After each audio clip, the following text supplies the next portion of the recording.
नमस्कार, आप देख रहे हैं न्यूज 18। मैं हूं आपके साथ मेनका चौधरी। इधर अमेरिका ने ईरान पर हमला कर दिया। अमेरिकी सेना ने बहुत बड़ा हमला किया है। ट्रंप की ओर से यह जानकारी दी गई है। ईरान के परमाणु ठिकाने ध्वस्त कर दिए। ये कहना है राष्ट्रपति डोनाल्ड ट्रंप का। ईरान नहीं रुका तो हम फिर हमला करेंगे। राष्ट्रपति ट्रंप ये कह रहे हैं अभी भी समय है कि ईरान शांति के रास्ते पर लौट आए।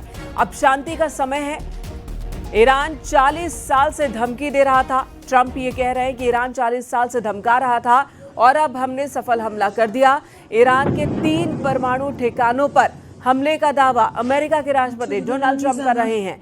कल रात का टारगेट सबसे मुश्किल था, ये कहना है ट्रंप का। हमले के बाद सभी विमान सुरक्षित लौट आए हैं। ईरान को शांति के रास्ते पर आ जाना चाहिए था। परमाणु ठिकानों पर हमले सफल रहे हैं, ये ट्रंप दावा कर रहे हैं। यह हमला दशकों तक याद रखा जाएगा।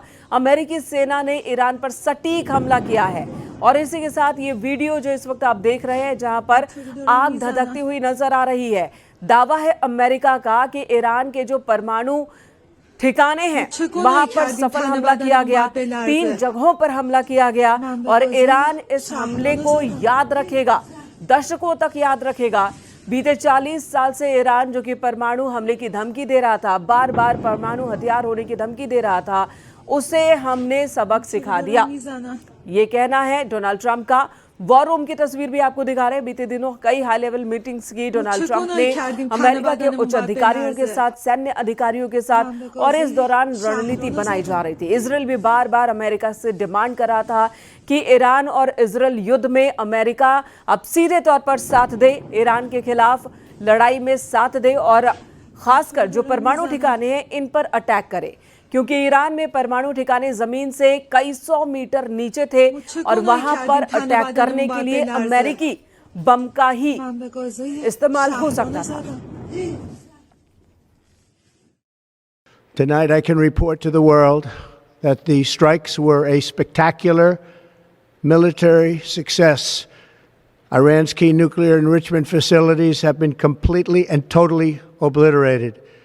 Iran, the bully of the Middle East, must now make peace. If they do not, future attacks will be far greater and a lot easier. For 40 years, Iran has been saying death to America, death to Israel. They have been killing our people, blowing off their arms, blowing off their legs with roadside bombs. That was their specialty. We lost over 1,000 people, and hundreds of thousands throughout the Middle East and around the world have died as a direct result of their hate. In particular, so many were killed by their general, Qasem Soleimani. I decided a long time ago that I would not let this happen. It will not continue. I want to thank and congratulate Prime Minister Bibi Netanyahu. We worked as a team like perhaps no team has ever worked before. तो Donald Trump Israel के PM Netanyahu का भी जिक्र कर रहे हैं कि हमने एक टीम की तरह काम किया है। अमेरिका ने ईरान में 3 परमाणु ठिकानों पर हमला किया। इसमें फोर्डो, नतांज और इस्फहान शामिल हैं। अमेरिकी राष्ट्रपति डोनाल्ड ट्रंप ने इसकी जानकारी दी। उन्होंने कहा कि सभी अमेरिकी प्लेन ईरान के हवाई इलाके से अब बाहर निकल चुके हैं, यानी कि सफल ऑपरेशन कर लौट चुके हैं। ट्रंप ने कहा कि फोर्डो पर बमों का पूरा पेलोड गिराया गया। ट्रंप ने यह भी लिखा कि सभी विमान सुरक्षित हैं, अपने घर की ओर हैं। हमारे महान अमेरिकी योद्धाओं को बधाई। दुनिया में कोई और सेना नहीं जो ऐसा कर सकती थी। अब शांति का समय है। दरअसल फोर्डो में जो परमाणु हथियार थे वो जमीन के बहुत नीचे थे, हथियार और पूरा का पूरा जो इनका परमाणु रिएक्टर है, और वहां पर सिर्फ अमेरिका का ही बंकर बस्टर बम अटैक कर सकता था। और ऐसे में वहां अटैक करने के बाद राष्ट्रपति डोनाल्ड ट्रंप अपने सैनिकों को बधाई दे रहे हैं।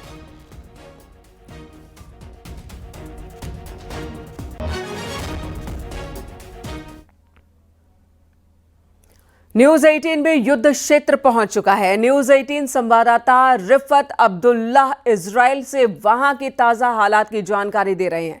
इजराइल के एयर स्पेस बंद होने की वजह से हमारे संवाददाता रिफत अब्दुल्लाह जॉर्डन से रोड के रास्ते इजराइल पहुंचे। ईरान से लगातार हो रहे मिसाइल हमलों की वजह से इजराइल में सड़कों पर सन्नाटा है। ताजा हालात कैसे हैं आपको दिखाते हैं रिफत की इस रिपोर्ट में। न्यूज 18 इंडिया की टीम पहुंच चुकी है वार जोन में। मैं इस वक्त इसराइल में हूं। इसराइल और ईरान के दरमियान युद्ध जारी है। लगातार एक दूसरे पे हमले किए जा रहे हैं। इसराइल की तरफ से आज ईरान के कई जगहों पे हमले किए गए और इसराइल का दावा है कि न्यूक्लियर फैसिलिटीज पे हमले किए जा रहे हैं, लेकिन ईरान की तरफ से भी एक के बाद एक मिसाइल हमले किए जा रहे हैं। अभी तक कई मिसाइल वेव्स जो है देखी गई इसराइल में, चाहे वो टेल अवीव हो या हाइफा हो। दहल उठा वो ईरानी हमले से। और यहाँ पर मैं इस वक्त एक हाईवे पे हूँ और आप देख सकते हैं यहाँ पे सन्नाटा छाया हुआ है। अभी भी एयरपोर्ट जो है वो बंद पड़े हुए हैं, चूंकि यहाँ पर अभी एयरपोर्ट बंद है। हम काफ़ी मुश्किल हालात में यहाँ पे पहुँचे हैं जॉर्डन के रास्ते से, लेकिन यहाँ पे तनाव देखा जा रहा है लोगों में भी। हालांकि जब हम एंटर कर गए इसराइल में तो हमें पहले ही इंस्ट्रक्शंस दी गई, जो ही सायरन की आवाज़ आ जाएगी तो जहाँ पर भी आप होंगे गाड़ी में फौरन बंकर में आ जाइए। उससे साफ अंदाज़ा लगाया जा सकता है कि इसराइल में किस तरीके के हालात हैं और ईरान में भी हालात बहुत ख़राब हैं। और अभी सबको इंतज़ार है कि क्या डोनाल्ड ट्रंप कोई फैसला लेंगे, क्या अमेरिका इस जंग में उतर जाएगा। अगर जंग में उतर गया तो यह कहा जा सकता है कि एक बड़े पैमाने पे युद्ध हो सकता है। हालांकि ऐसा समझा जा रहा है कि कुछ लेवल्स पे शायद डिप्लोमेटिक एफर्ट्स किए जा रहे हैं ताकि ये जंग जो है रुके, लेकिन अभी जंग रुकने का नाम नहीं ले रहा है क्योंकि इसराइल की तरफ से भी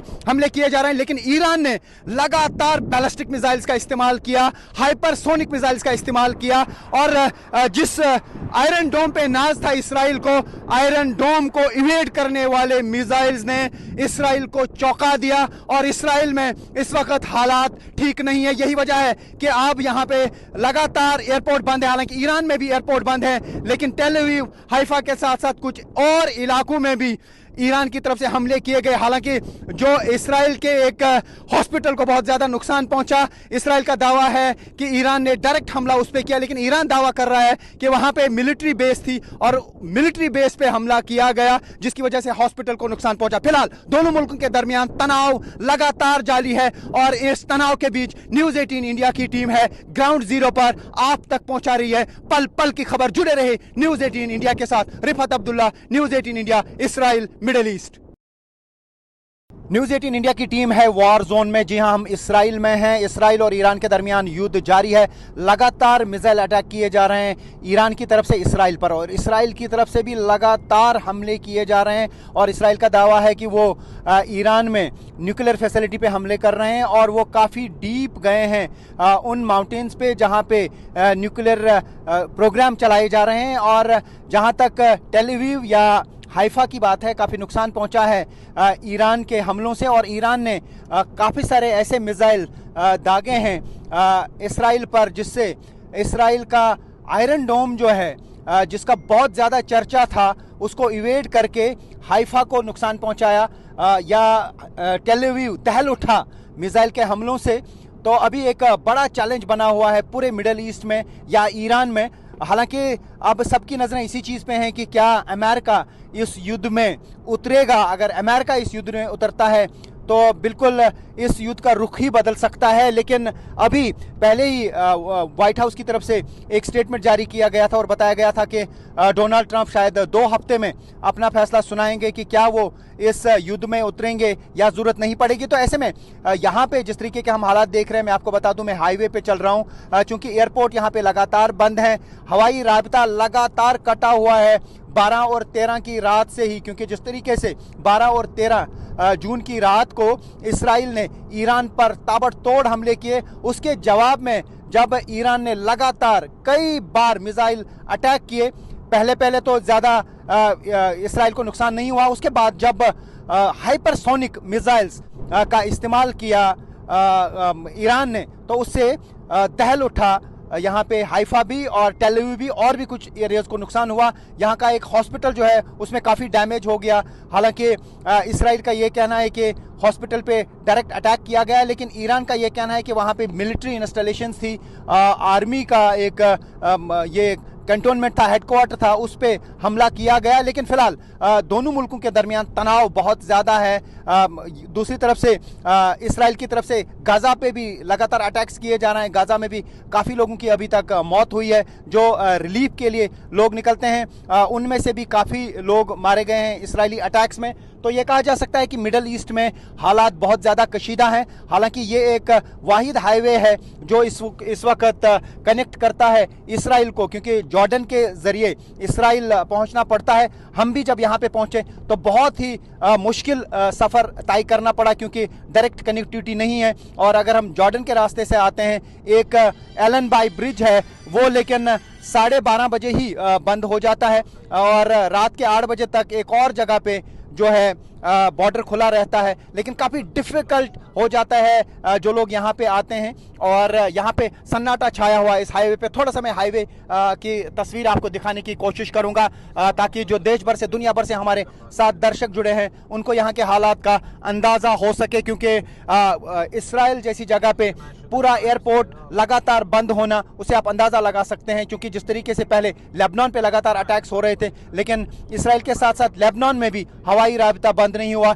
लेकिन आप एयर स्पेस हर तरफ से यहाँ पे क्लोज कर दी गई है। काफ़ी सारी फ्लाइट्स को जो है वो डाइवर्ट किया जाता है, क्योंकि एयर स्पेस यहाँ इस मिडल ईस्ट में कई जगहों पे बंद कर दी गई। इसराइल में कोई भी फ्लाइट ऑपरेट नहीं करती है, और ना ही ईरान में फ़्लाइट्स ऑपरेट की जाती हैं। और हालांकि ईरान में जो भारत के स्टूडेंट्स थे, काफ़ी सारे थे, उनको धीरे धीरे अब वापस लाया जा रहा है अर्मीनिया के रास्ते से। कल भी एक बैच जो है स्टूडेंट्स का दिल्ली पहुंचा। तो ऐसे में फ़िलहाल इस पूरे मिडल ईस्ट में या ईरान में जो है तनाव बहुत ज़्यादा जारी है।